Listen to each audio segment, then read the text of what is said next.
Misulod si Jesus sa templo. Juan Kapitulo 2 versikulo 13-22.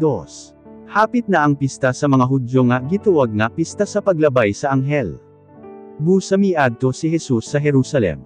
Didto sa templo nakita niya nga may namaligya ug ighahalad nga mga baka, mga karnero ug mga salampati.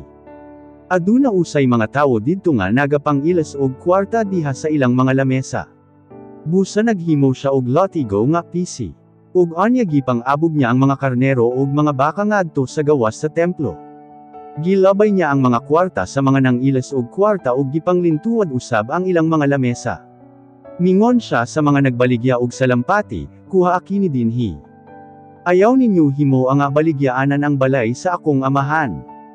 Niining iyang gihimo, na hinumdaman sa iyang mga sumusunod ang nahisulat nga nagaingon, ang akong pagmahal sa imong balay maoy maghatod kanako sa kamatayon.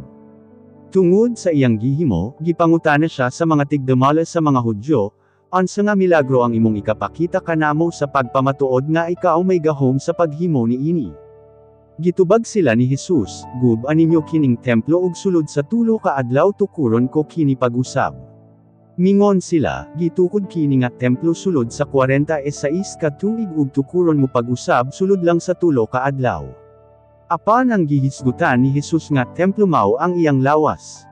Busa sa dihang nabanhaw siya, na hinumdaman sa iyang mga sumusunod kining iyang gisulti. Ug mito o sila sa gipanagna sa kasulatan ug sa iyang giingon mahitungod sa iyang pagkabanhaw.